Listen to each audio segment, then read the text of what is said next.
আসসালামু আলাইকুম। Mister noodles presents quick টকে সকলকে আমন্ত্রণ। একদম টেকনিক্যাল পার্ট নিয়ে কথা বলতে চাই। জাকের আলী অনেকের দুইটা বিষয় আজকে আমার কাছে খুবই ভালো লেগেছে। উন্নতির সাইনটা একেবারে লক্ষণীয়। সেটা হচ্ছে প্রথমত অফ সাইডের শটের রেঞ্জটা বেড়েছে জাকের আলী অনেকের, অর্থাৎ এই জায়গাটা একটা দৃশ্যমান উন্নতি আমরা দেখতে পেয়েছি।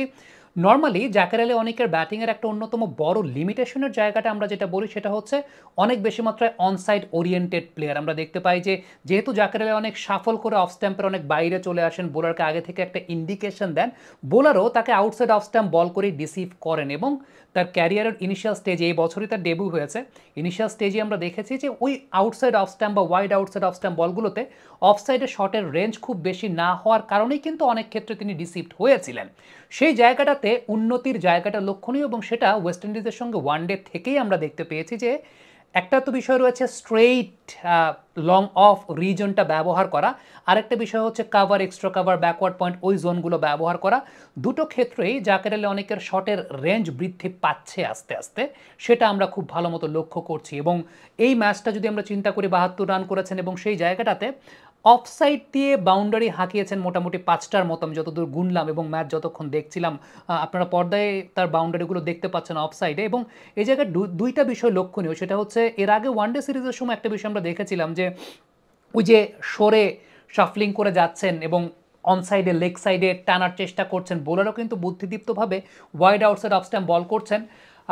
তৃতীয় ওয়ানডেতে একটা বিষয় দেখেছিলাম যে লং অফের রেঞ্জটা নিয়ে জাকের আলী অনেক কাজ করেছেন, লং অফে শট তিনি খেলেছেন, লং অফ দিয়ে ছক্কা মেরেছেন। আজকের এই ম্যাচে বিষয়টাকে আরও ভালো মতো আমরা দেখতে পেলাম যে অফ সাইডে শটের রেঞ্জ নিয়ে কাজ করছেন। আরেকটা উল্লেখযোগ্য বিষয় সেটা হচ্ছে অফ সাইডের বলগুলোকে অনসাইডে টেনে অ্যাকুরেটলি শট খেলতে পারার দক্ষতার জায়গাটা, এটাও কিন্তু আস্তে আস্তে বৃদ্ধি পাচ্ছে।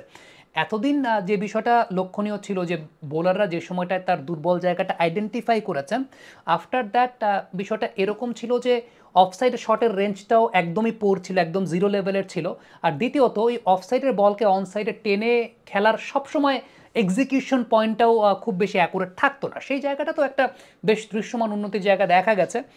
আরেকটা জায়গার কথা আমি বলবো, এই ম্যাচে আমি সবচেয়ে বেশি ইমপ্রেসড হয়েছে সেটা হচ্ছে জাকের ব্যাট করতে নেমেছেন ৮ নম্বর ওভারের সময়। দেখেন ৮ নম্বর ওভারের সময় ব্যাট করতে নেমে তিনি ইনিংসটাকে ক্যারি করতে পেরেছেন ২০ নম্বর ওভার পর্যন্ত। এটা আমার কাছে মনে হয় জাকের আলী অনেকের এই এক বছরের ক্যারিয়ারের সবচেয়ে উল্লেখযোগ্য ফিচারটা আজকের এই ম্যাচে। কারণ জাকের মূলত এক্সপোজারটা পেয়েছিলেন বিপিএলের ১৬ থেকে ২০ নম্বর ওভারে ব্যাটিং করে, অর্থাৎ ১৬ থেকে ২০ নম্বর ওভারে যেই অ্যাপ্রোচের ব্যাটিং করতে হয় বা সেই সময় যে মেন্টালিটিতে ব্যাটিং করতে হয়, যে টেকনিকে ব্যাটিং করতে হয়, সেই অনুযায়ী।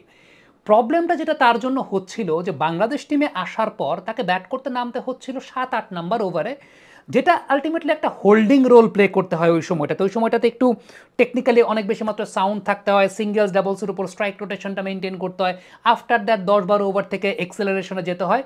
ওই রোলটার জন্য জাকের কিন্তু আসলে পরিচিত ছিলেন না বা ওই রোলটার জন্য এক্সপোজার তিনি পান নাই। সো ওইটা অ্যাডজাস্টমেন্টে জাকেরের একটা প্রবলেম হচ্ছিল। এটা ইনিশিয়াল স্টেজে যে কোনো ক্রিকেটার হতে পারে, আন্দ্রে রাসেলেরও হয়েছে।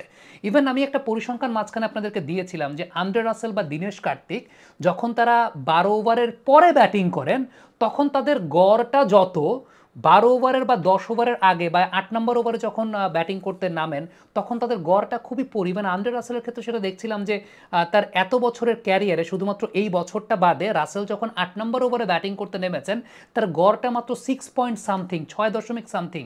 তো এটাই কিন্তু বোঝা যায় যে ফিনিশারের রোলটা ফিনিশিং দেয়া।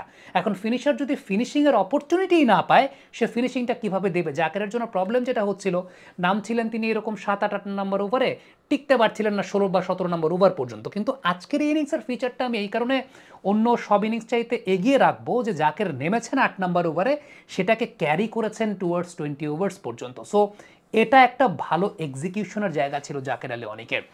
আরেকটা উল্লেখযোগ্য জায়গা বলবো যে শর্ট এক্সিকিউশনের সময়টা দেখেন জাকেরের batting technique not the best of techniques. আপনি দেখে হয়তো বা বলবেন, আপনাকে দেখে দৃষ্টিতে খুব দৃষ্টিনন্দন মনে হবে না, কিন্তু প্রপার টেকনিকটা খুব ইম্পর্টেন্ট। আপনি যখন অনসাইডে শট খেলছেন খেয়াল করে দেখবেন জাকের খুব দ্রুত ফ্রন্ট লেগটাকে ক্লিয়ার করেন।